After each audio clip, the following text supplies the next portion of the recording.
Wherever you are watching us from, this is Joy News. Joy News, independent, fearless, and credible. And this is The Pause. We are getting ready for a very exciting weekend. But before that, we've got a pause for you this afternoon here on Joy News. With me, Elton Brobe. And this afternoon, the Ghana Cocoa Board also will fund a $250 million loan procured from the African Development Bank for irrigation purposes. As the consultants reviewed, the project would not be possible due to polluted rivers by illegal miners. We'll hear from the Chief Executive Officer of the Ghana Cocoa Board, Joseph Boahin Edu, who also reviewed Cocoa Board decided not to honor payment to holders of its coupons early this year to prevent total collapse of the industry. Plus, it is day 4 of the limited voter registration exercise. Political party agents are expressing satisfaction with the Electoral Commission's decision to resort to offline registration in the ongoing voter registration exercise. Not experienced any of such. So everything has been peaceful when they went offline. So we encourage that even if the whole country they could go offline to fast track the process, we are cool with it. And of course, we are touching base with our reporters across the country for updates, and there's been massive turnout on day 4. And later in the bulletin, clergyman Lawrence Tete vows to march to the Jubilee House if President Akufo-Addo refuses to sign the anti-LGBTQ bill into law.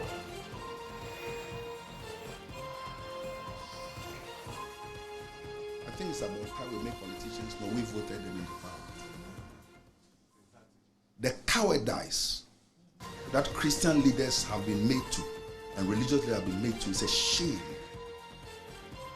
And of course, we're also live in the Ashanti regional capital where President Akufo-Addo, the Asante, they will soon commission the Kumasi International Airport, or let me say the Parliamentary International Airport. The Pulse is brought to you by Global Communities Zigilu, affordable, safe sanitation for all.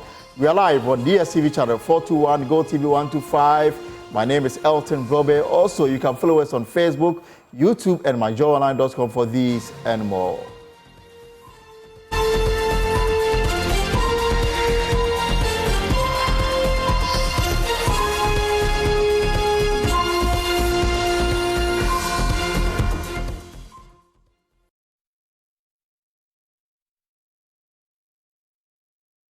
Welcome back to the show, and let's get it underway. And we start from Parliament because it's been exactly 1 week since the majority in Parliament gave certain ultimatum, requested an emergency sitting, but Speaker Abambaben is yet to reconvene the House. Sources within the majority are alleging that the Speaker will be breaching the Constitution and the standing orders of the House if it fails to issue a recall order by the close of day today. Now, we'll look at the standing orders of the House shortly, but first, let's bring back the Majority Leader Alexander Afenyo-Markin addressing the news conference on May 3rd, demanding an emergency parliamentary sitting. Our intended recall. Colleagues in the media may be aware of the fact that on the 20th of March, Mr. Speaker adjourned the House sine die. At the time the House was adjourned sine die, there were 3 items of urgent importance to government that had been advertised to be taken. They were advertised on the order paper of the day. And these were the items. 1, the adoption of the 34th report of the Appointment Committee on His Excellency the President's nomination for appointment as ministers, regional ministers, and deputy ministers. 2, motion on additional financing agreement between Government of Ghana and the IDA for an amount of $150 million to finance the ongoing Greater Accra Resilient and Integrated Development Project, also known as the GRA-SML. 3, request for tax exemption for selected beneficiaries under the 1D1F program. On the first item, you all know that Mr. President did some reshuffle and came out with some nominations. As you are well aware, the appointment committee sat on all of the nominees, interviewed them, engaged them, asked the relevant questions, And the report, as was tabled on the floor, was by consensus. So all we left to do is to take it through the motion of voting. On the issue of the GRA, that is the IDA 150 million, the committee had done its work. In fact, we had taken the motion, and the Works and Housing Subcommittee, Committee of Parliament, had expressed certain views. And Mr. Speaker advised that the matter be taken back to committee and the leadership of the Works and Housing Committee be asked to join to express their views so that such views get incorporated. In fact, this was done, and all that is left is for this item to be taken so that government can access this concessional facility to show up our forex. We all know the situation with our city, and these are things that if we are unable to speedily deal with, would affect our economy. So this is the majority leader in Parliament, Alexander Afenyo-Markin, last week, Friday, May 3, and made certain demands. And we do understand that they got the required numbers to sign onto a petition that will trigger the necessary provisions in the Constitution, of course, the standing orders of Parliament, for the Speaker to undertake emergency recall of the House to consider what they consider to be urgent business of government. Now, Parliamentary Affairs correspondent Kwaku Asante joins me in studio with more on what we are learning. So, Kwaku, walk us through the provision that, emboldens them to make this demand. Well, Alton, if you look at Article 1123 of the 1992 Constitution, it says, notwithstanding any other provision of this article, 15% of members of Parliament may request a meeting of Parliament, and the Speaker shall, within 7 days after the receipt of the request, summon Parliament. That is Article 1123 of the Constitution. This has been repeated in Order 53 of the Standing Orders of Parliament. It says, despite any other provision, 15% of members of Parliament may request a meeting of Parliament, and the Speaker shall, within 7 days after the receipt of the request, summon Parliament. Parliament shall convene within 7 days after the issuance of the notice of the summons. That is the instructions of the standing orders of the House, as well as Article 112. If you look at the letter written from the Majority Leader's office, the memo sent to the Speaker, it was written on the 2nd of May, but actually arrived at the desk of the Speaker of Parliament at 11:43 a.m. on the 3rd of May. That is a Friday, the morning before Alexander Afenyo-Markin addressed journalists on why they were recalling Parliament. Between then and now, it's technically a week because Friday to Friday, but there have been weekends. Right. The 2 weekends. And the weekend doesn't count. It doesn't count. But if you start counting on a Friday itself, that the letter was sent up until today, you have 6 days. The contention of the majority leadership is that if you purposively interpret within 7 days, it says that whatever action the Speaker is required to do by virtue of Article 1123 and 53 of the Standing Orders must happen within 7 days, not on the 7th day or after. This is their interpretation. That is their interpretation. That is their understanding of the wording of the Constitution and the Standing Orders, that all this must happen within 7 days. And so, by close of day today, if the Speaker of Parliament does not act and do what is required of him under the Standing Orders of the House and the Constitution, he will be breaching the Constitution itself and then the Standing Orders of the House. And so they are giving the Speaker of Parliament some more grace, that by close of day today, they expect that he would have issued the notice of summons, recalling members of Parliament to come and sit. The question some others have also asked is, even if you issue the summons today and it's 3:12, it doesn't seem likely the Speaker will do that. Yeah. If he does that on Monday, our MPs expected to come on the same Monday to come and sit to necessarily fall within that 7-day bracket.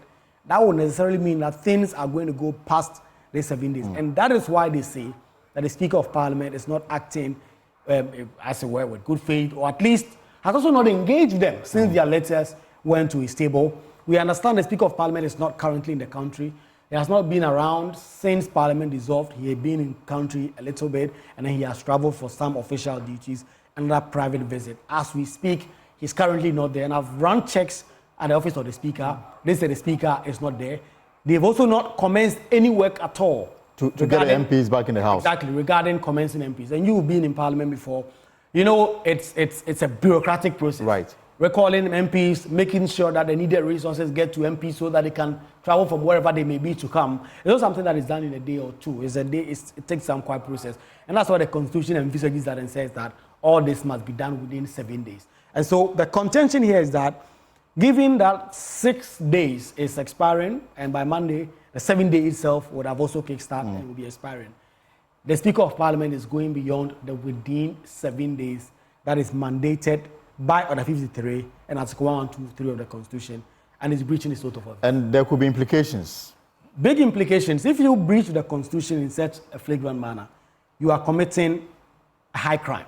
And that is what the Constitution says, that if you breach the Constitution in this way. So there is that criminal aspect. There's also the consequence of being removed from office. So if the president, for instance, breach the Constitution, presidents could move a motion for impeachment and get him out. The same way for the Speaker. The same way for the Speaker.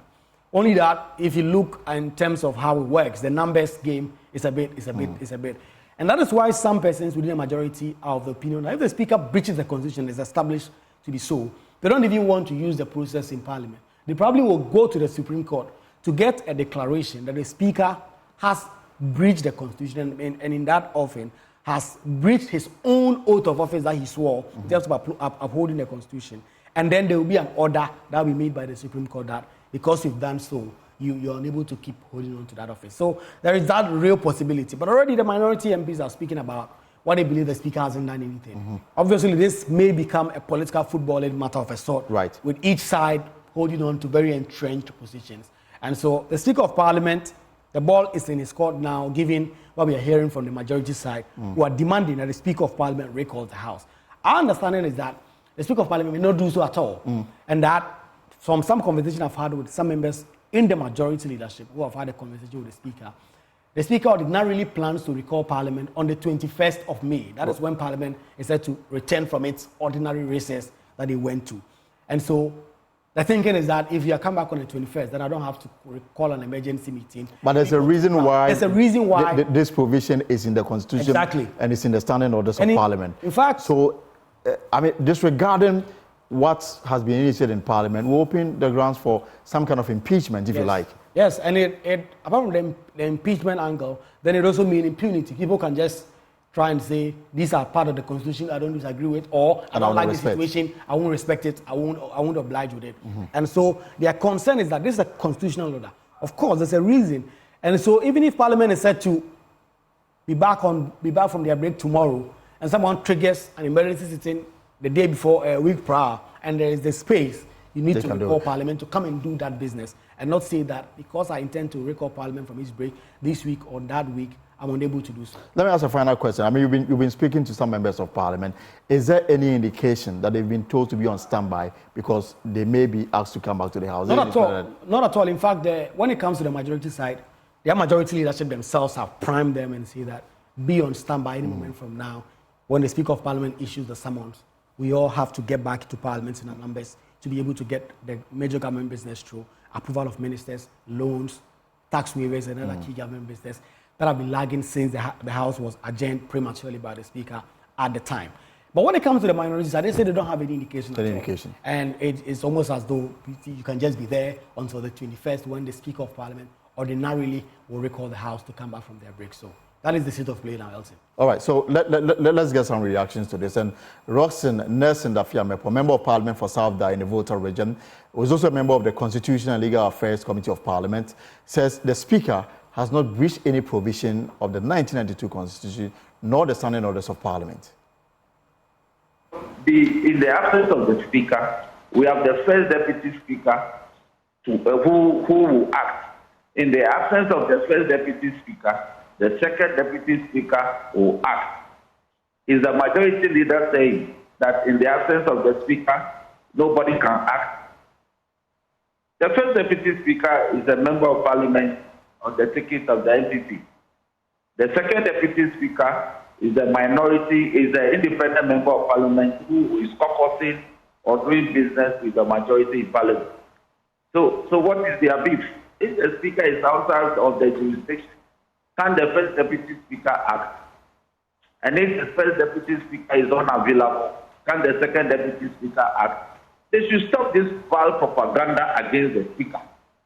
The speaker, I recall, issued a letter 2 weeks ago telling them that it's available, it's unavailable to work. They went to sleep. And then they woke up last week to claim that they issued a request for the House to be recalled.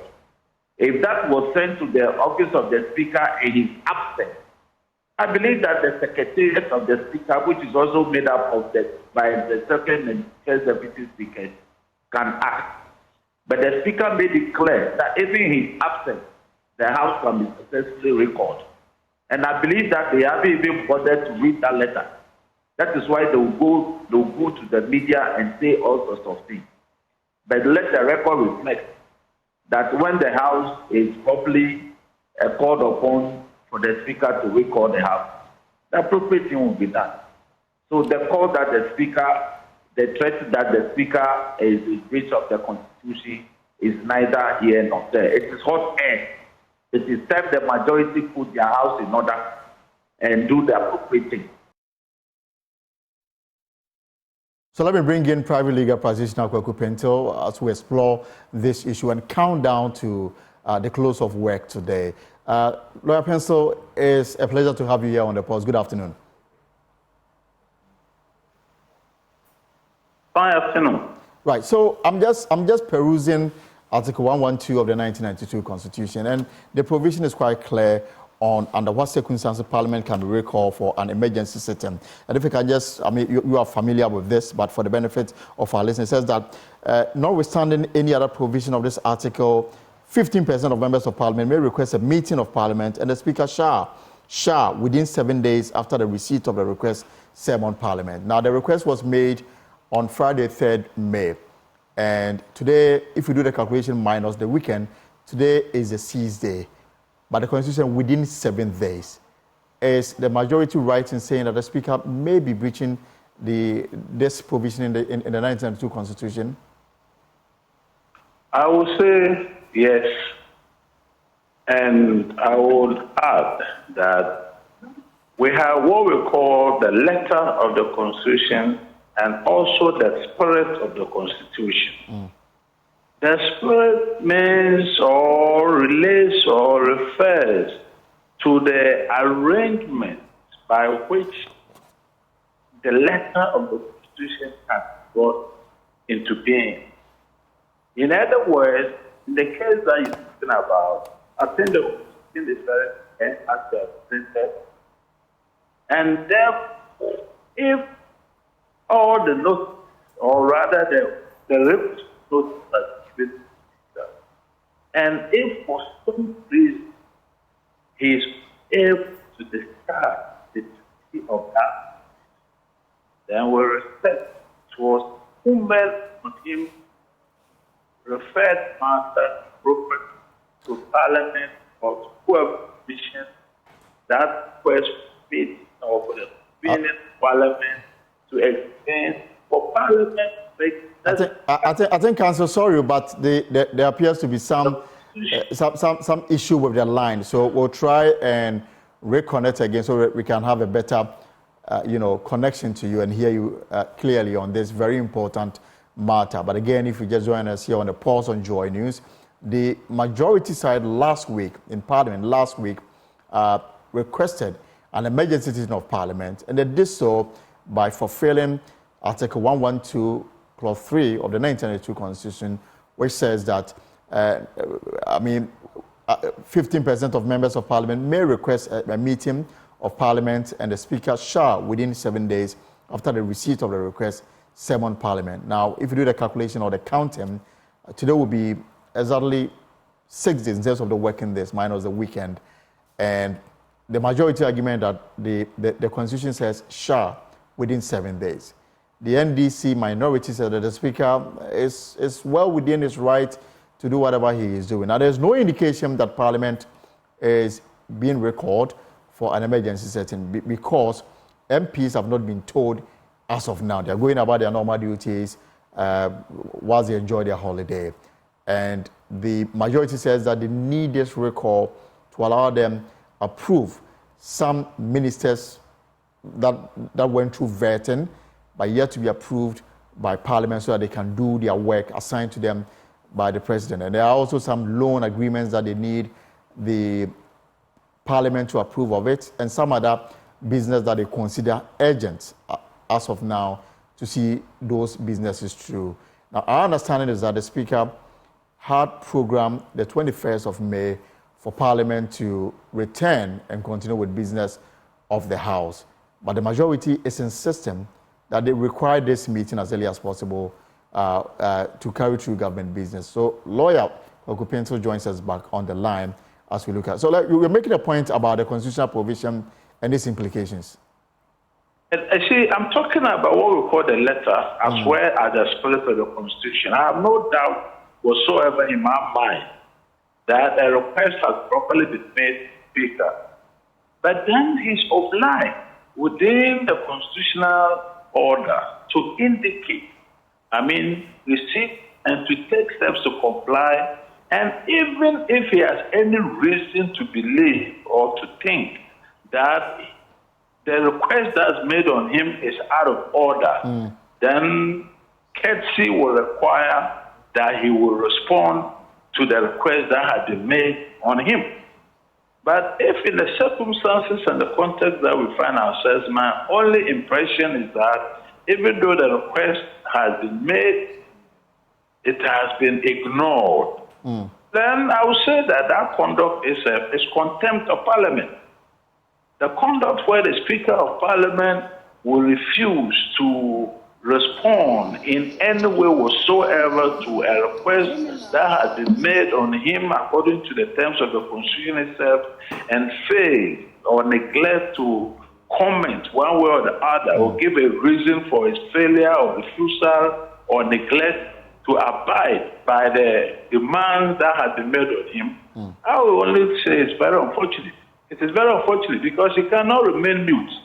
The duties of his office requires that he should communicate directly and respond directly to any request that is brought to him, even if he has reason to disagree with that demand. But I find it totally strange and, in my view, very unfortunate that if what we're hearing on the air is anything to go by, then what I will conclude is that the Speaker himself is in contempt of Parliament by his deliberate refusal or neglect or failure to respond in any way to an express request that has been made on him by the Constitution itself. That is, I'm talking about a demand that has been made in accordance with the terms of the Constitution. That's my view of the matter. But the point that I was going to make was that what is being played before us fits into the narrative when you go back to the last 3 or so months, where the Speaker himself initiated a suit in the Supreme Court regarding the passage of the anti-LGBT the reaction, bill. more or less, that's the way I'll put it. Right. In reaction to the President's refusal or failure also to accept this LGBTQ bill. And before you heard me on the matter, it was my personal view that what the President did was wrong. That is to say, requesting his secretary to return the bill to Parliament on the sole basis that matter was before the Supreme Court. So now what appears to be playing out in Ghana is a kind of power play. It's a power play that's being done. It's tit for tat and my bid for your this, and that's what is going on. And everything that's going on, in my honest view, is just unfortunate. But somehow, the next question will be, what do we do in the current situation we find ourselves? Do we really have to issue a writ in the Supreme Court for a determination as to whether who is doing what and so forth and so on? Possibly that's the next thing. But it's my honest view that what is going on in Ghana right now between the executive, the legislature, the people who, by our votes, are supposed to rule and govern us in this country, I think is anything but desirable. That is my commentary on what is going on. So what is being played out to Ghanaians is power politics, power play. Not that the Constitution is unclear, or not that the Constitution does not show us what to do.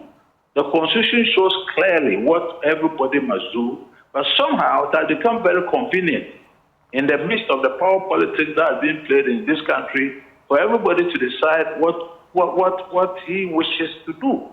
So that's my commentary on what is going on now. All right. There's no debate or dispute as to the legality of the demand that is made on the Speaker. And if he refuses to do it in the manner that he does it, that is to say, just ignore it, I would just call it unfortunate. I don't know whether we really bargain for this. As Ghanaians, yeah. I really don't know. Council, let me come in here. The Constitution makes reference to the Speaker. There's no mention of, the role the deputies can play in this direction. Now, we've done our own checks. There is nothing in motion to suggest that the MPs have been put on notice to be in readiness to return to the House to consider what the majority considers to be an urgent matter. So clearly, today is going to end, and there will be nothing from Parliament recalling the members to come back to the House. If the Speaker is out of the country, unless you direct the deputy speakers, is it your understanding that nothing can happen? No, the point I'm making is that our Constitution is broad enough, our Constitution is clear enough. In fairness, it's not the presence of the Speaker in Ghana alone which is requisite or which is a requirement for the doing of business of Parliament. It's not the case. We have two deputy speakers then, and the suitable approach for how they can conduct business of our Parliament. Let no one say or tell us that if the Speaker is physically absent from Ghana, the business of Parliament can be done. It can never be the case. Come on, that would have been short-sightedness on the whole of the people of this country and on behalf of the people who formulated and we passed this Constitution to be in. The clear provisions are there. They are there. And so the Speaker, if for some reason, for instance, is not going to be around for the next 1 year, are we suggesting that we need to, for instance, install a new Speaker before Parliament can do this? It's not true. So that's why I'm saying that even if we had a Constitution that spoke like that, I would say that would be the letter. But the spirit of the Constitution requires that there must be business. Let me give you an illustration which may not be too pointed to the issue. You remember what happened in Ghana during the COVID time? Right. We had executive instruments that were issued that govern our relationship to what was going on, and people were found wanting and people were arrested and whatever. Only for the Supreme Court, after the COVID period, to declare that those executive instruments were contrary to law. Right. But nonetheless, the time that the executive instruments were in place, they worked. They did something. They guided and guided us in everything that we did. And that's what I talk about, the spirit of the Constitution. So assuming for the sake of our discussion that the Speaker alone is the one who can give commands or who can preside over Parliament or the particular business that we're talking about. Come on, we've gone far beyond this kind of politics for us to say that the physical presence of the Speaker will be required in Ghana for the doing of business of Parliament. I've never understood the Constitution or any provision of the Constitution to suggest that. But what is going on, you see, I want us to put it in proper context. I say it is power play. And how do we deal with this power play? How do we deal with this? And that is my view of the matter. I'm asking how do we deal with this power play? Because ultimately, it is the Ghanaian that suffers as the executive and legislature fight. Of course. So anybody can go to Constitution. You see, what is happening is that now our Supreme Court is going to be loaded with just about everything. And I regret it very much that it has to be so. But even if it means that somebody has to go to the Supreme Court to seek a clear interpretation of the law in relation to the facts that are unfolding, then of course we'll be guided, and then we will know. Next time we'll know whether everything that I said, whether they are well-founded or I'm just hallucinating. And then we'll properly be guided. That's will you take, how we get will you take up that to tax? come into this Council, will you take up that tax? Come again? I'm asking whether you will take up this tax. You know why I'm laughing? You tell me. You know it.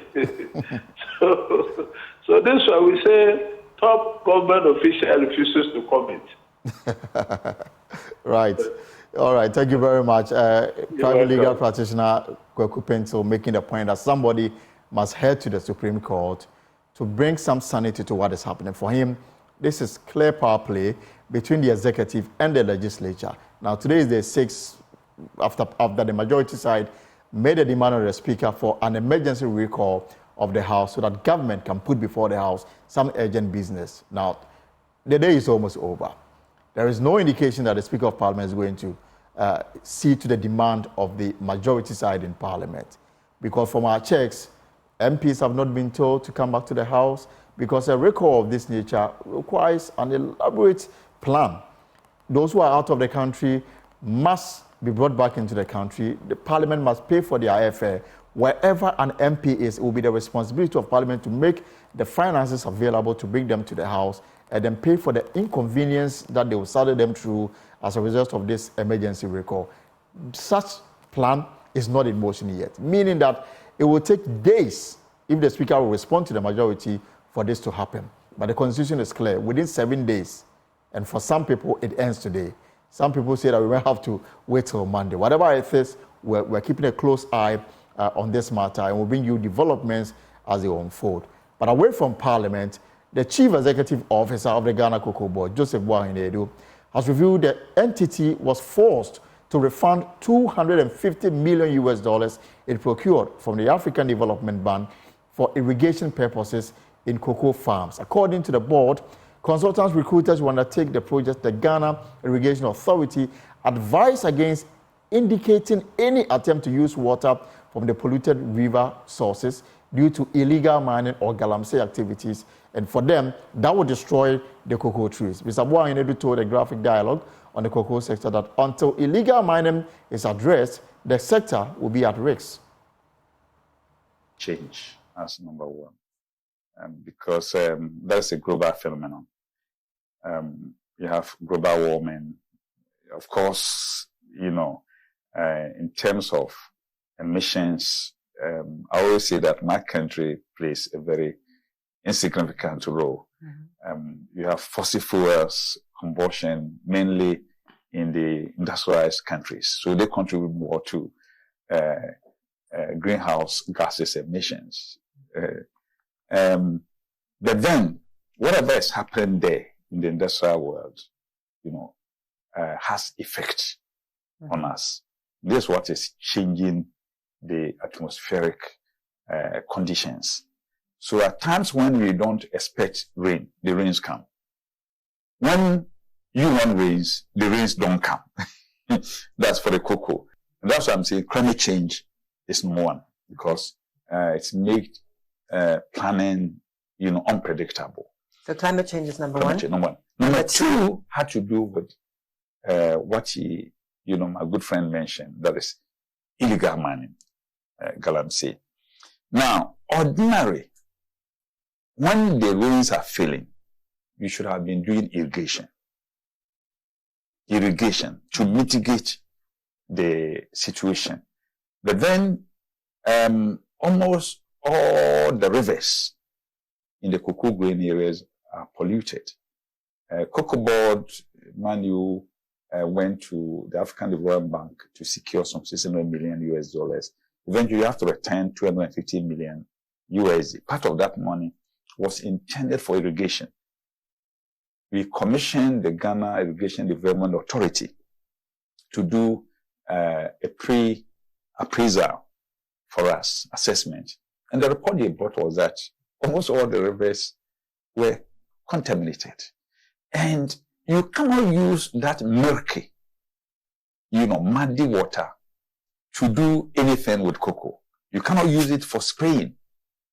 And these days, farmers have to, transport water from the house in Aboboya to the farms making farming even very expensive.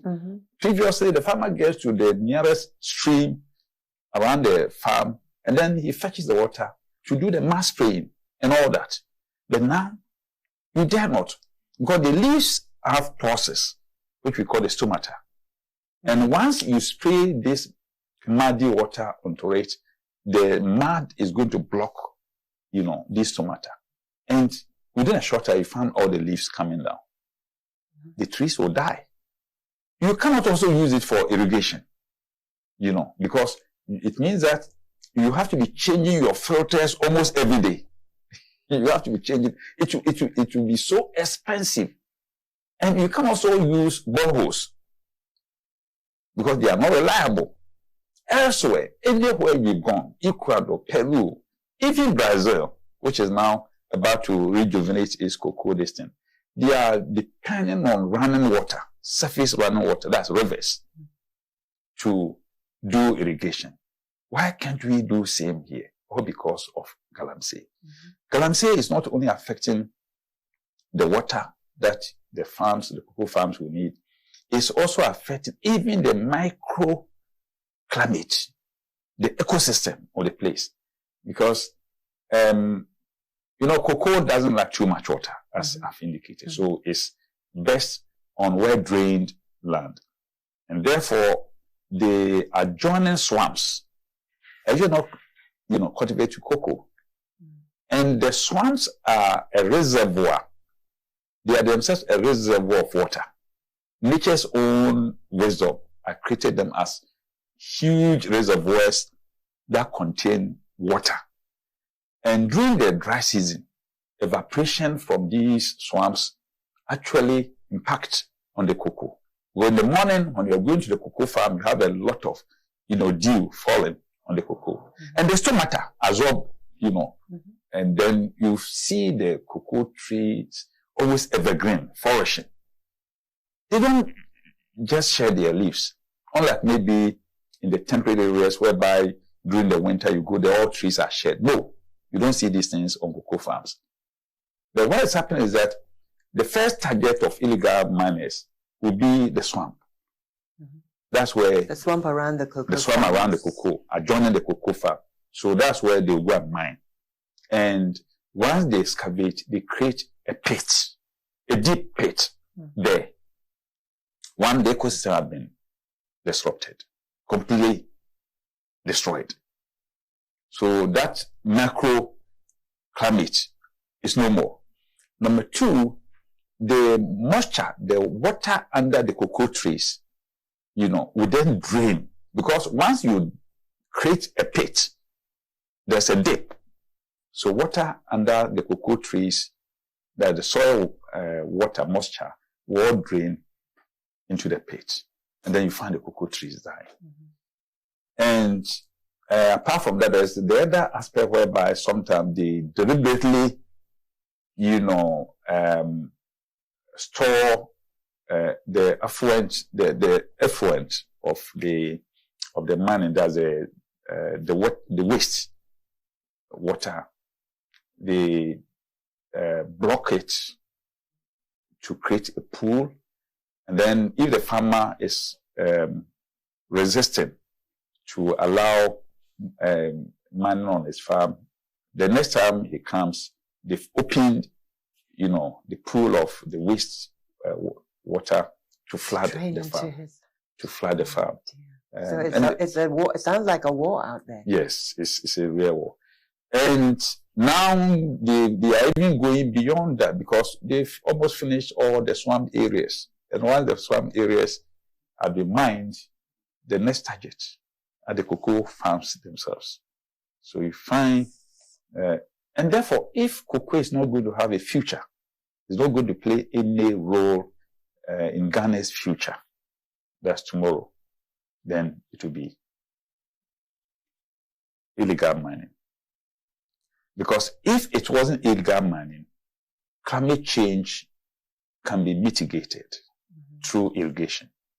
And it rains here, and therefore you have a lot of water bodies in all cocoa grain areas. My fear is that and I've always been expressing it, is that the discharge of silt, when you go and then what they call the chamfan, that the processing of the mine, the earth that had been excavated and then being washed, that the washing, you have a lot of silt being run into these rivers. And the muddy water that you see, the milky water you see, is all silt. And as the river is running, the silt, settle at the bottom of the river, the base of the river, and eventually or increasingly, all the river channels are getting silted. Mm-hmm. So that's the states of our cocoa and the danger ahead of us. Now, let me bring in the coordinator of environmental advocacy group, Eco-Conscious Citizens, Awula Sewa, and she joins us via Zoom. Awula, good evening, welcome to the Pulse here on Joy News. Now, you've listened to the CEO of the Ghana Cocoa Board. Now, we are beginning to count the economic loss to the state as a result of activities of illegal mining. They had to return a loan they had taken from the Africa Development Bank, $250 million to do irrigation. The advice was that it was just going to be a wasteful exercise because you simply cannot use water from the river bodies to do the irrigation. And so we've lost the money, but the danger is still there. What is your reaction to this? See, I don't really know what to say. This is not unexpected. We have known this for a while. We have known that with the illegal mining and even the companies that have licenses who go outside the parameters of their license, they also engage in illegal mining. We have known for a while the health costs, the economic costs. We have known this, so this is nothing new. My only concern is that we seem to be like ostriches, burying our heads under the sand. I don't hear the presidential candidate saying that we're going to put a pause on mining, we're going to try and do some restoration. I rather hear comments like we're going to make miners millionaires, not teachers, not cocoa farmers, but miners. So we don't seem to have appreciated the dire situation we are in. And that's what really gets me. We've been having all these programs, we've been talking, going around in circles, but it doesn't look like we are particularly interested in the solutions to the problem. Because we know the solutions, but we're just not ready for them. So as you listen to the CEO, the words coming from the mouth of the CEO himself, and then warning us of the danger ahead, yes, fell short of telling us what exactly they are doing to protect the cocoa farms that are available, because now we've been told that we go spaces like Brekum, Techima, and some other areas in the Bono region. They have actually moved from cocoa to other enterprises because, they can't keep up with the dangers that they are faced with the activities of illegal mining. So do we really think that Ghana doesn't have the capability to have a robust fight on illegal miners? Do you think it's that we don't have the capability, or is it that the political will isn't there? As I speak right now, a petition has been signed to stop mining on the Draw River in Nzema, one of the few rivers that haven't been polluted. And they've applied for a concession, and there's an application to stop the concession from being granted. So from where I'm sitting, we don't seem to appreciate the problem. If there is the political will, we can fight illegal mining. Unless you are telling me that the illegal miners are so well equipped, they have more capabilities than even our regular army, and we can't do anything about it, I'm not convinced. So I think that the Cocoa Board executive has spoken, we have heard him, water company has spoken, the doctors have spoken about the health, the maternal deaths, the deformed babies being born. We know about our waters being poisoned, the dangers to our health. We know about the rise in kidney and liver disease. What else are we waiting for before we take this matter seriously? We need to have a pause on mining, because even the so-called legal mining is an expensive business. Even the so-called legal mining, are we really monitoring as we should? Are they not also whether unwittingly or wittingly poisoning our waters, I really don't get it. And I think that we can talk and talk and talk, but until the political will is there to solve the problems, we'll just be going around in circles. I haven't heard that there's going to be a public inquiry into Professor Frimpong Boateng's report. I haven't heard that the persons in high places who have been accused of being involved in illegal mining, that there have been robust investigations. No. So I think we can keep on talking, but we're not going to find any solutions. And worse will come than returning monies that we have been paid. There'll be even worse news if we don't get our act together yesterday. Now, our foreign exchange earner, cocoa, is in danger. Last week, the Lands and Natural Resources Minister was on our morning show on Joy 99.7 FM. And he makes the point that some may disagree with him, but for him as minister who receive daily, weekly, and monthly briefing on the state of the fight against illegal mining, he says we haven't completely dealt with the matter, but there's been massive improvement, according to him, in the fight against illegal mining. And even the state of our water bodies, there's been an improvement. You watch this space very well. Do you agree with him when he says that there's been improvement in the fight against illegal mining, and the state of our water bodies, there's also been improvement in this quality? But I'd like to see the evidence. I haven't seen. All I've seen are contaminated waters.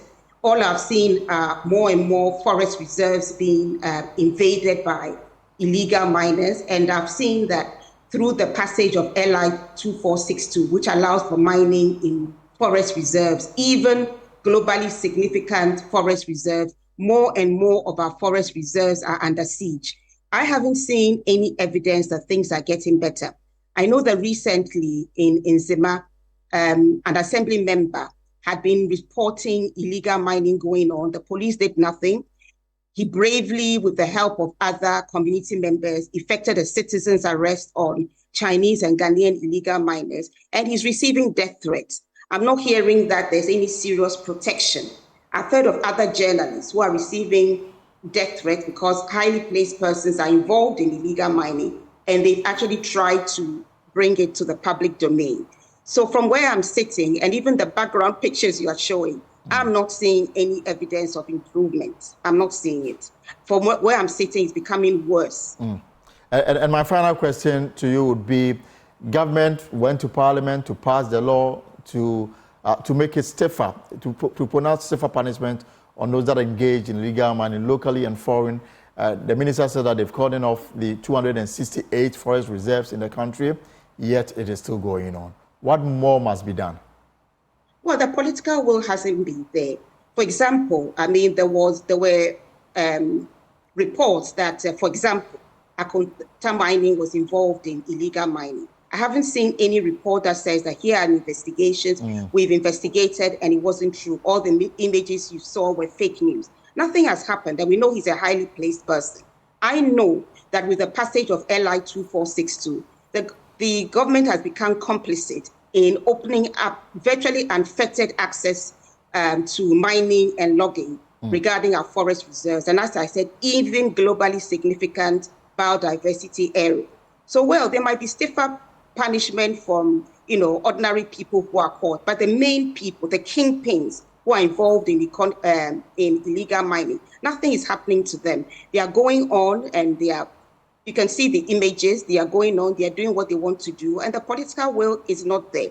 When I hear of highly placed persons being arrested for their role in illegal mining, then I'll know that the president actually put his presidency on the line. Otherwise, it's mere words, sound bites, and there's no serious fight against illegal mining. Rather, we're making it easier to destroy the Ghanaian environment. And one day, persons will be tried for ecocide, because what we are doing is going to result in deaths. Already, deaths are being caused by the open pits, but more importantly, by the water. The water we are all drinking today, how safe is it? How safe is it? The tubers we are consuming, how safe are they? So we need to realize that even if we think we are safe because we are far away from Galamsey areas, we are not. And we are all going to suffer if we all don't take collective responsibility, and we are angry enough to tell the government that enough is enough. You were going to send troops to I don't know where, because of a coup. Think about Ghana. Think about Ghana. Fight the illegal mining, even if highly placed persons are involved. Hold them accountable. Arrest them, prosecute them. Because Ghana belongs to all of us. It should be Ghana first. Ghana before any political party. Ghana first. Let's protect the environment we have, because we'll be held accountable one day. Right. Thank you very much, Awula Sewa, for your time this afternoon here on the Pulse. And illegal mining affects everybody. That's why when matters of it come up, we give it all the attention that it deserves. But let's stay with the cocoa sector a little longer, because in January, some holders of cocoa bills who did not participate in the Government of Ghana Cocoa Bill Exchange Program asked Cocoa Board to pay them before the end of January 2024. Now, the delay by Cocoa Board to pay them their coupons and principals affected their livelihoods. Chief Executive Officer of the Cocoa Board, Joseph Boahinedu, said paying coupons at the time could have collapsed the sector. The latest assessment that we did for the World Bank and also for the AADB, you need about not less than $4,000 for 1 hectare, rehabilitation to be done. $4,000. And ordinary farmers cannot do it. And what aggravates the problem is that ordinary a farmer can cultivate just one acre a year. Any farmer. If it's more than 1 acre, then they call it a pool. A pool, 40-ounce pan, square. That's a little over 1 acre. Which ordinary a farmer can do 1 acre. Plant the following year another 1 acre. Land preparation, investment, all that. That's the ordinary. If there's no disease, nothing. Land preparation, the planting and everything, investment, 1 acre a year. Now, by the 3rd year, the farmer wants to consolidate the first 2 farms, so there will be no cultivation. Maybe the 4th year, no cultivation. The 5th year, another 1 acre. Therefore, if a farmer tells you that he has 10-acre farm, he might have spent 15 years life investment. Now, when the disease strikes, the farmer cannot go the same pace of 1 acre a year. But once he cultivates, once he rehabilitates the first acre, leaving the 9 acres, the disease, can come and reinfect the 1 acre that is cultivated. So, the cultivation of the disease farms, or what we call the rehabilitation, had to be done en bloc. If it's 10 acres that are affected, you go in, you cut everything and replant within 1 year. So your 10-year investment ought to be deployed and applied within just 1 year. No farmer can do that. So now we've understood we've painted quite a grim picture. No farmer can do that. What do we see as a solution? And in the past. Right, so this is a pause here on Joy News, and that video was by kind courtesy of Graphic Online. We'll take a short break and return. I'll take you to Kumasi, where President Akufo-Addo is about to commission the Prempeh II International Airport. We shall be back.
Welcome back to the show here on Joy News. Now, are you tired of the same old political rhetoric? Do you believe it is time for a change that truly represents the voices of our youth, women, and children?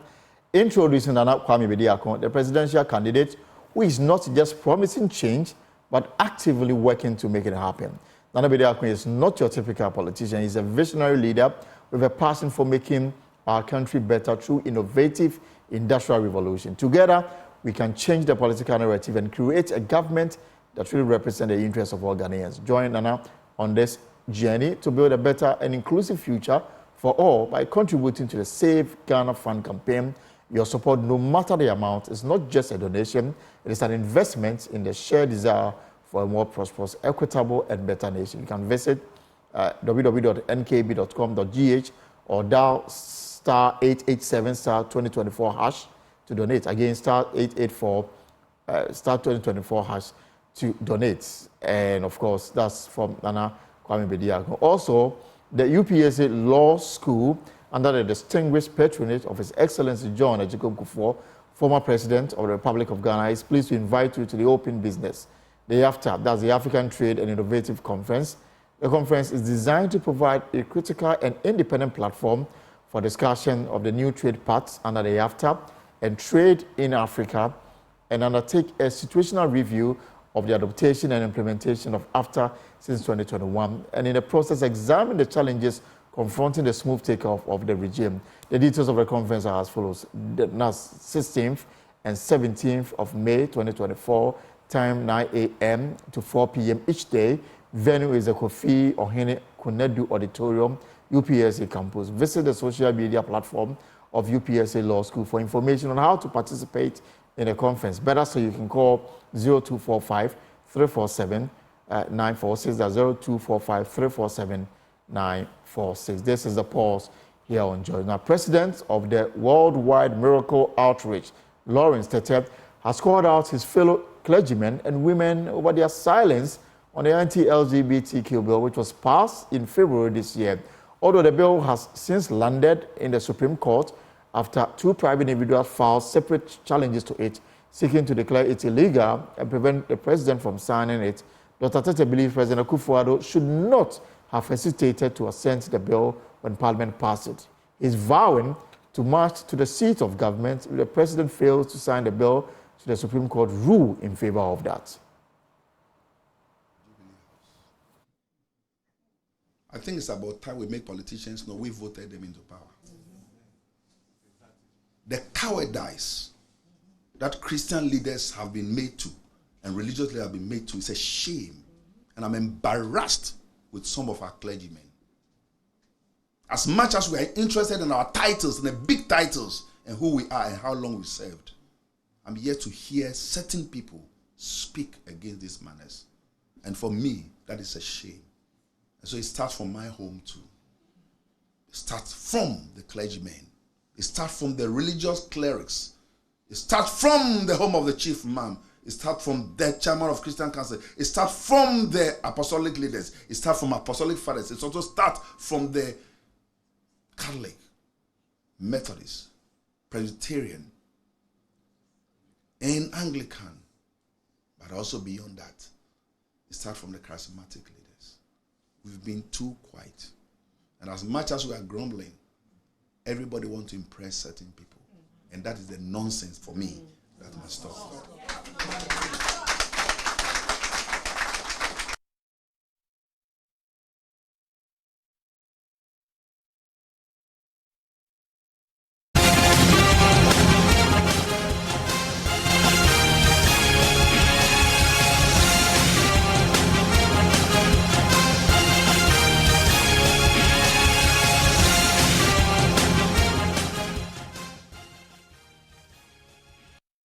And of course, this is your election headquarters, as always, brought to you by Petrosol, your clean fuel in full quantity, the Chartered Institute of Management and Accountants, and the American Institute of Certified Public Accountants, together as the Association of International Certified Professional Accountants, and of course, the German Ozone Medical Center, Alternative Therapy, Dental Wellness, and Beauty. Your election headquarters for an informed electorate. Now, what do we have for you this afternoon?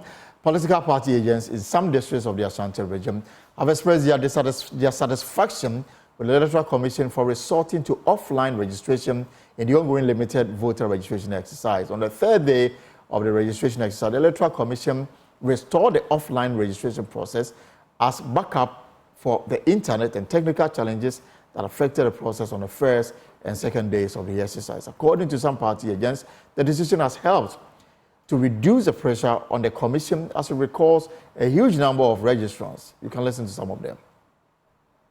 Started from Tuesday, and due to the network challenges, we were able to do only 11 applicants were able to register.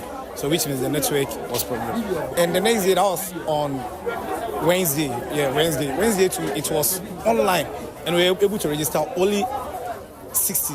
By yesterday, through offline, we were able to had 202, which was something better than as we compare to the other day. So as you can see, the applicants are moving on. They are going. The EC are doing their job. So I think today too is online, but we are not having that challenges as we used to have previous days as we started. So today everything is going on well. Yeah. For now we are satisfied with the network. As you can see, for now we are satisfied with the network. But you know, God created man and man created machine. So we don't know what will happen going forward as of today. I would gladly put it that there's not an inconsistency on the part of the EC, because looking at the number, even for today, being the fourth day, look at the number. It's very huge. The first day that was online, we registered only 11 from this polling electoral area, constituency. The following day, we managed to do, I think, 62 or so. So it was very, very, very low, the turnout. And the students were coming in, they were trooping in. But when they switched off to offline, we managed to register 202, meaning it's a huge sort of jump. So we are encouraging that if the online system will delay the process, why not switch to the offline so that everybody can register? Those who have turned 18 can register and everything will be peaceful with us and we go our way. So it is not the inconsistency, but rather they have seen the good thing in going offline, and at the end of the day, they will transfer everything that they've registered offline onto online, and it is a cool thing to do. But the EC says it is still scared that even though it resorts to offline registration, some persons can do double registration, which will affect their chance of voting in the next election. So with our constituency, what we've been doing is that when they come, when the students or the registrants come, we educate them that even if you've done it elsewhere and you think that you've misplaced your card and you want to do a new one, it is not allowed. And besides the EC officials, when you sit down with them, they also educate them that if you think that you've done anything, don't come and do again here. Go to that place and verify. Or you can come for transfer or something, or re-registration when everything is open. They will just give you a reprint. That is what is going on here. So for now, I don't think anybody had gone on or had done double registration here. And per our checks, it has not been so. If it were to be so, when they were transferring yesterday's own, it could have reflected for them to alert us that maybe so and so had done double registration, because when they transferred the data online, it has reflected that some have done double registration. But as it stands now, we've not experienced any of such. So everything has been peaceful when they went offline. So we encourage that even if the whole country they could go offline to fast track the process, we are cool with it. Okay, thank you so much.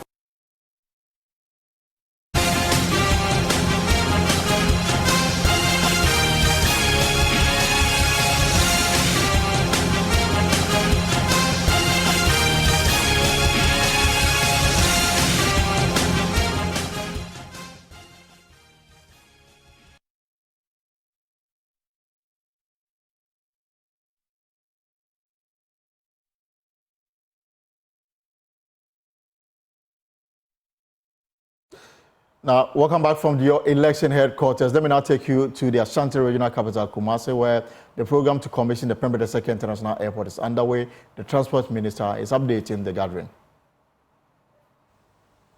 Honorable Ministers of State, Deputy Ministers of State, Honorable Members of Parliament, the Chairman and members of Parliamentary Select Committee on Roads and Transport, members of the Diplomatic Corps, the management and staff of the Ministry of Transport, the board, management and staff of Ghana Airport Company Limited, the board, management and staff of Ghana Civil Aviation Authority, Metropolitan, Municipal and District Chief Executives, Nananum, the directors of Contractor UK, the project consultant, ADK Consortium, religious and traditional leaders, members of the security services, captains of the industry, members of the media fraternity, distinguished ladies and gentlemen.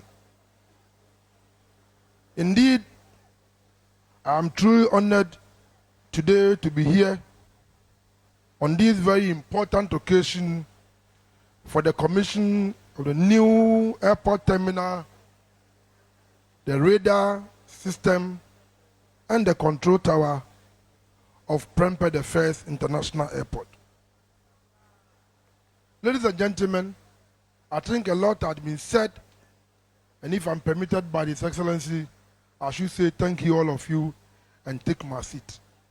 But before I do so, to be bad on my part, if I do not thank His Excellency the President, not only for his presence, but I can tell you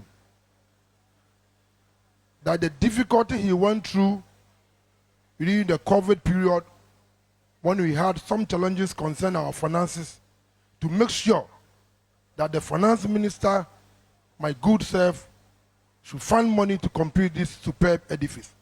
Your Excellency, thank you very much, and may God continue to bless you.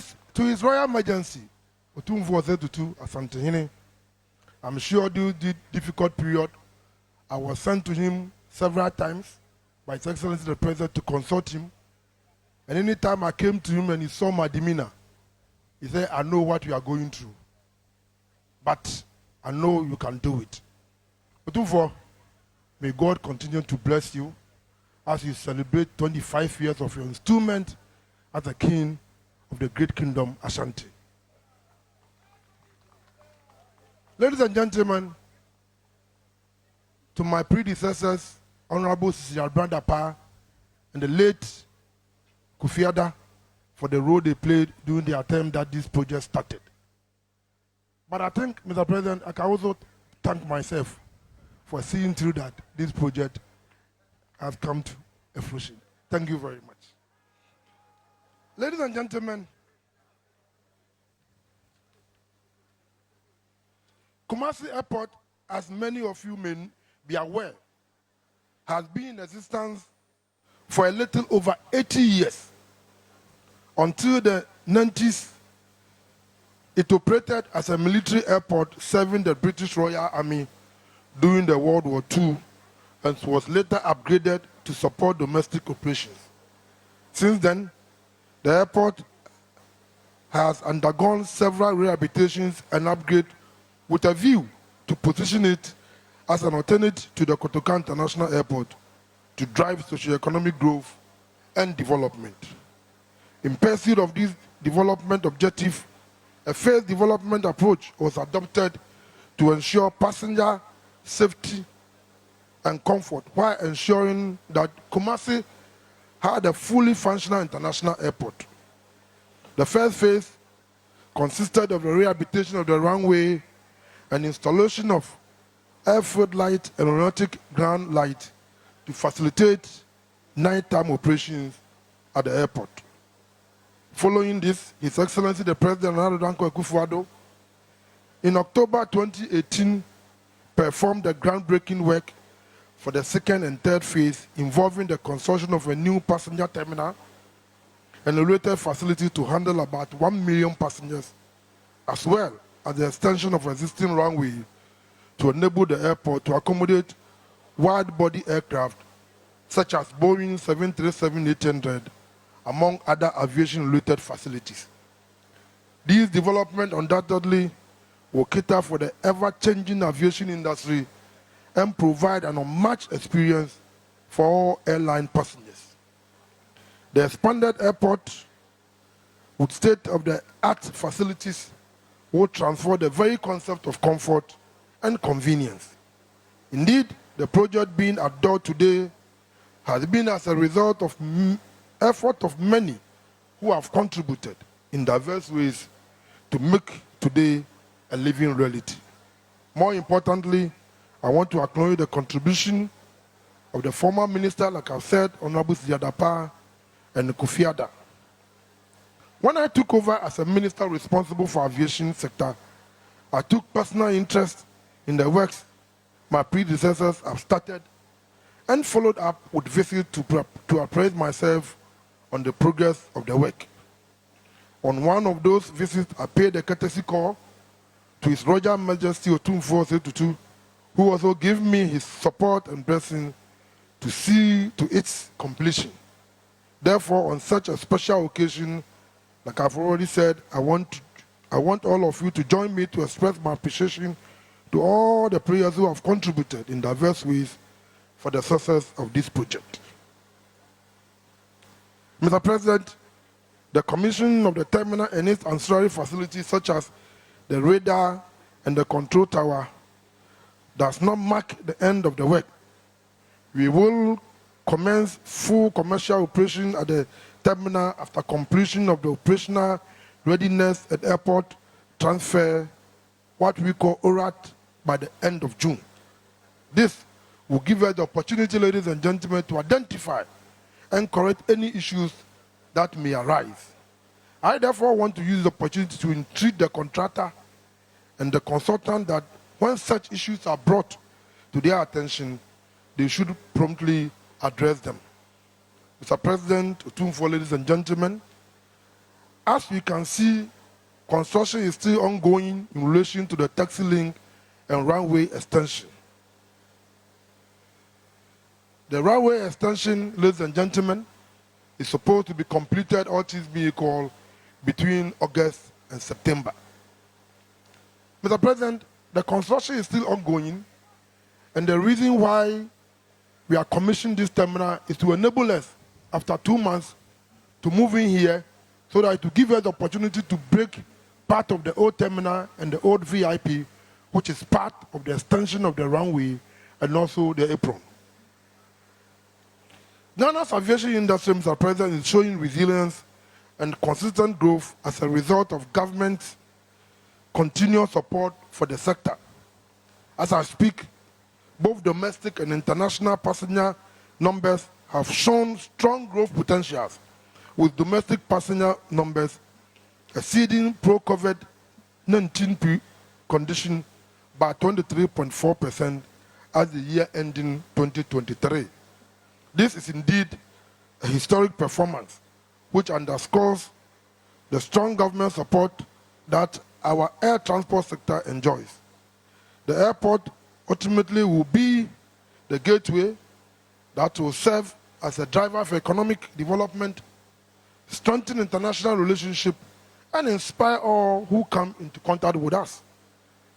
Much as government work to create a vibrant aviation industry, it is also important that we take steps to urgently address creeping challenges, including encroachment on airport lands.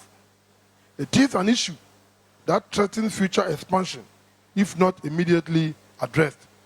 Therefore, I wish to take this opportunity to urge the Ghana Airport Company Limited and the Ghana Civil Aviation Authority to collaborate closely with the Lands Commission to properly secure and protect airport lands. It is also important that the operations of the airport is in accordance with ICAO standards and recommended practices. We must all do what we can to ensure that the investment that has gone into this project does not go waste for the people of this country.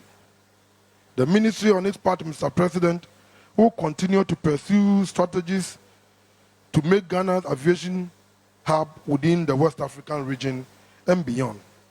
Distinguished ladies and gentlemen, in conclusion, I would like to acknowledge the collective effort and commitment of all stakeholders and organizations involved in this project. I extend my heartfelt gratitude to the engineers and architects who designed this magnificent structure, the contractor UK, and the consultant ADK Consortium, who has brought this magnificent edifice to life, as well as the board and management of Ghana Airport Company Limited, the Ghana Civil Aviation Authority, and the funding agency. Your support has made this endeavor a reality. Mr. President, answer na metranseno. The person me power chow. Na me kakakra na mikrom dom na se me haya omutie mi. Na omutu tie bi. Se enne omampanyini na otumfo tia. Omo be kati, omo be commission Parliamentary the first international airport. This magnificent terminal, the radar, any control tower. The manager at can be so phase 2 no na only the terminal ne pe o mampanyi trans was there be CAC terminal pe ni anya control tower ni anya radar we anya functional nti ofra nyina na was phase 3 no yam famra nim e meka phase 2 no na yam misi terminal we nsi wa anya functional nti ye de ba anim enne ade esi wo ya wie. So those are live pictures from the Parliamentary First International Airport that is yet to be commissioned by President Akufo-Addo and the Asante. And this is happening live in Kumasi. And we'll take you back when the President and, of course, the Asante are about to deliver their address. But before we do that, the President of the Ghana Journalists Association, Albert Jomfo, and other leading members of the Ghana Independent Broadcasting Association, GIBA, have added their voice to the call for a load management timetable for the country as the ongoing erratic power supply continues to bite hard on broadcasting equipment and productivity. The call comes following a power outage that rocked the Accra International Press Center on Thursday afternoon, disrupting a planned news conference for over 2 hours. My colleague Carlos Kaloni was there and has come through with this report. Contrary to President Akufo-Addo's assurance that the era of doomsday power outages is over, many parts of Ghana continue to grapple with erratic power supply. The latest victim of this unpredictable power situation was the Ghana International Press Center in Accra. On Thursday, May 9, 2024, the Ghana Journalists Association GJA's press conference, scheduled for 1:30 p.m., was delayed by 2 hours due to a sudden power outage at the press center. The event meant to address critical issues affecting the media fraternity and to provide an update on Farouk Mahama and Hawa Kumson's media blackout, initiated by GJA after supposed assault on some journalists, left journalists and media personnel frustrated and stranded for hours. Speaking at the press conference, GJA President Albert Jomfo urged the government to double its efforts in finding a lasting solution to the power crisis as it threatens the job security of journalists. Another trend that gives cause for concern is the ongoing energy crisis, which is having a toll on the finances and operations of the media, particularly the broadcast media. The government should double its effort to restore stability in power supply to avert the closure of broadcast stations and consequent loss of jobs. We know it is affecting us in so many ways, affecting productivity, even having a toll on the economic condition of journalists. In recent time, when we look at the recent report from the Reporters Without Borders, the indice or the indicator which was recently included about 3-4 years ago, being the economic indicator, has really affected Ghana negatively, and that has pushed Ghana to the bottom of the radar. We keep sinking on the ranking due to this economic indicator. On his part, President of the Ghana Independent Broadcasting Association, GIBA, Cecil Sunkwamil, said the unplanned power cuts are damaging broadcasting equipment and causing loss of revenue, hence the need for a power shedding timetable. I know we were late, and we're late because of some key issue which is affecting broadcasters too. Okay, besides the message we have, and that is the unplanned power cuts. That is how I want to call it. We've had a number of media organizations, we have received complaints. We've had disruption of broadcasting services, inability to meet deadlines, damage to equipment, and loss of revenue to some of the stations. And we know that they have quite difficult times. So we want also to use this platform to appeal that at least if there are challenges, give us a plan so we can plan, and then we can make revenue. We know how much fuel we need to buy, and we can even reschedule programs and protect our equipment. Even though journalists would not speak on record, they lamented the dire impact the erratic power supply is having on their productivity, and also added their voices to the cause, saying the government should stop playing politics with the power situation as it threatens their job security.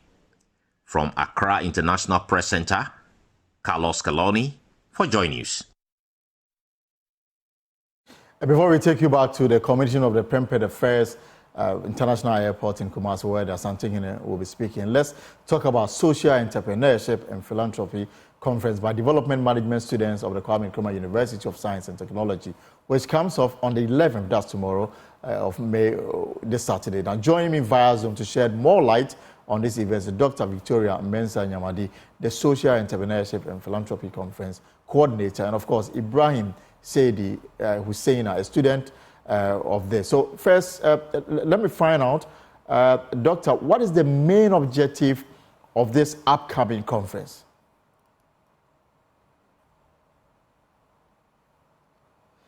So if you can unmute for me so we can hear you. Okay, please, can you hear me now? Yes, I can hear you now. And I just want to understand the objective of this conference. All right, thank you very much. Now, the development management students of KNUST are given opportunity in this course to practicalize the theories that they learn in a year. So over the year, they are supposed to go out in their communities, find a problem, gather resources to solve the problem, and then organize a conference and then showcase what they've done. So the main objective of tomorrow's conference is for the students to come and tell their story of what they have done in their various communities over the past year. And since 2017, how has this evolved, if you can walk us through? Okay, so the Social Entrepreneurship and Philanthropy course started at IDL KNUST in 2017, where we had the first conference. And there we had about 17 groups, who had done various projects across Ghana, from Tamale to Takoradi to Accra. And it's been amazing how these students have impacted various aspects of our society, relating it especially to the SDGs and with what they have learned in the classroom. And every year we've had at least 13 different projects that have happened in Ghana. And this year too, we are having 13 of them being showcased. All right. So in terms of equipping students to help them solve societal issues, how will you say this has helped them in molding them to appreciate what is at stake and prepare them to solve societal issues that we confront every day? Okay, so, many times in the lecture hall, we try to bring case studies to the students for them to provide solutions to it. Here is the case where we have actually rather taken the students to where the problems actually are, and they are given real-time opportunities to try their hands. So if it's about raising funds, they are given opportunities to do it. If it's about identifying that this is a problem and this is why it is a problem, they are actually given the opportunity to do it, and I serve as a guide to them to guide them that, yes, maybe you can go this far, you cannot go this far. Yes, so they are given real-time opportunities to try their hands at the knowledge they've gained. I'll come back to ask you about some of the things that we are likely to see and experience tomorrow. But let me bring in Ibrahim Husseina, who is a student, and then to also find out how the SEP program has helped him. Husseina, good afternoon. Welcome to the Pulse. And if you can unmute for me. Good afternoon, sir. Thank you very much for having me. Right. Anyway. Right. So, hello, can you hear me? I can hear you loud and clear. So tell me, how has the SEP program helped you as a student and as a person? Okay, thank you once again. The SEP program has really helped me. I think the connection to Husseina is a bit shaky. Yes, so I will try and re-establish contact with her. But let me go to Dr. Victoria. So this conference, who exactly are you targeting? Is it open to everybody? Whole public are invited to come. Everyone is invited to come because I want to let people know that it is not just about talk, that when we say that it is possible to contribute our own quota in our own small way, it can be done. And these students have done it. And so we want people to come and see that they are real-time projects. And are you able to tell us some of the examples of successful community solutions or philanthropic initiatives that have emerged as a result of this program? Okay, so for this year, I'll tell you just about one or two. We have the Tamale group who identified a school, a public school in Tamale, where the students had a challenge with water. And this group of about 5 students have provided them with a borehole, which has, gone a long way to help, especially the girls, sanitation issues, which has gone a long way to help them. We have another group that has also rehabilitated and provided library and computer lab for another school in Accra. So these are just 2 of the 13 happening this year. But this is very important. This is very important. So how do we scale this up? Yes. Yes. I think your platform is very important to us because sometimes, when you look at the problems in Ghana and you look at yourself as an individual, you may give up. You may give up hope. But when you see that, okay, you can actually start from where you are with a little that you have, and also with the advantage of probably working in groups, that you can actually do something, then it gives you hope. And so since 2017, we have continued to do it because we are hopeful that we would get such platforms and encourage people, to also follow what we are doing. Honestly, we don't think that this course should just be limited to development management alone.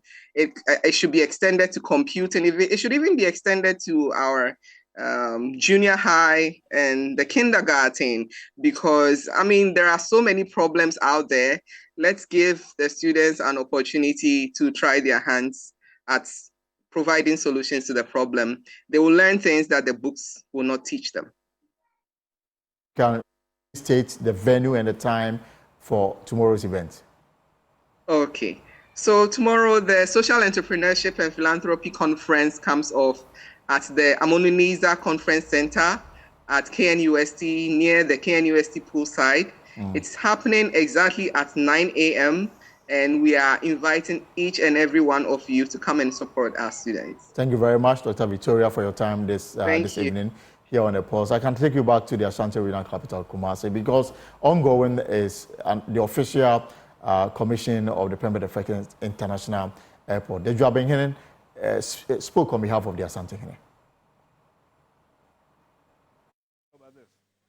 Anytime that I met with him, he would say, "Oh, because yeah, airport no, but I'm mayor." because he will know that it will be the first question. If that was coming from me, he was getting more blows from my boss. And anytime he would find an excuse not to come to Kumasi, it meant that he didn't have all the answers to answer for the fact that there was some delay. But the delays did come unavoidable as they were because of COVID and other attenuating issues. But it's the tenacity of the president that has sustained him and that has made sure that despite all the odds, he would get this airport delivered. And here we are today, having it being delivered. Mr. President, we thank you very much. We hope that the other appendages that will go to make it fully operational will come in due time so that it will not be, as we used to say in our time, pass no way. We have passed, but we can't get access to the school, so that we can have full use of it. And when the Minister of Transport was talking, he said that, oh, if you do not have full passengers, then the plane will not land in Kumasi. I would like to assure you, Mr. Minister, that the planes will rather not land in Accra, because they come to Kumasi fully laden. And when they go to Accra, there will be no passengers for them. Our people are travelers, and we are going to patronize the airport to a point that we may even want to expand the terminal and do extra work on the runway. So we have taken the challenge, and we assure you that you will get the full complement of passengers. And if you are bringing bigger aircraft, do bring them. Even the Muslims who go from here, from Ghana to Mecca, a greater portion of them come from within the Ashanti region.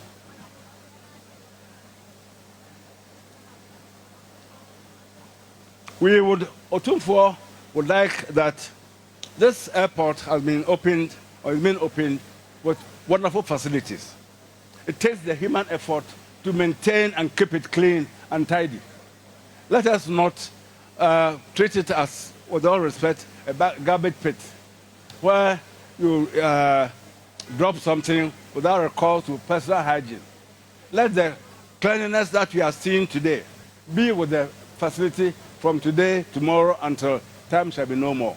Because that way, then we would be showing greater gratitude for the fact that that which we are given, we respect it, and then we also adore and honor it.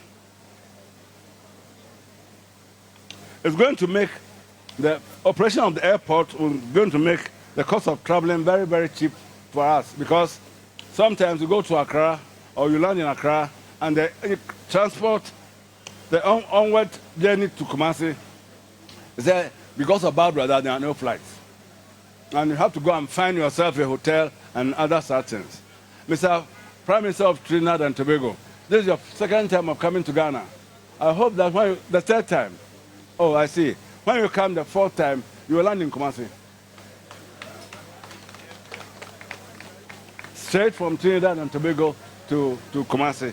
And we'll regale you with the best of hospitality when you come. And we'll take you back again to Kumasi for the president speak when he is ready. But for now, that's our show for today here on Joy News. For more stories, log on to our website, myjoyonline.com, stories on myjoyonline.com. Dr.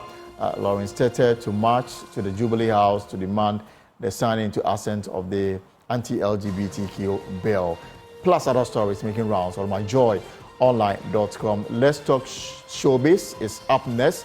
My name is Elton Bobe. You have a wonderful weekend. Do take care. We'll see you on Monday with another exciting edition of The Pulse.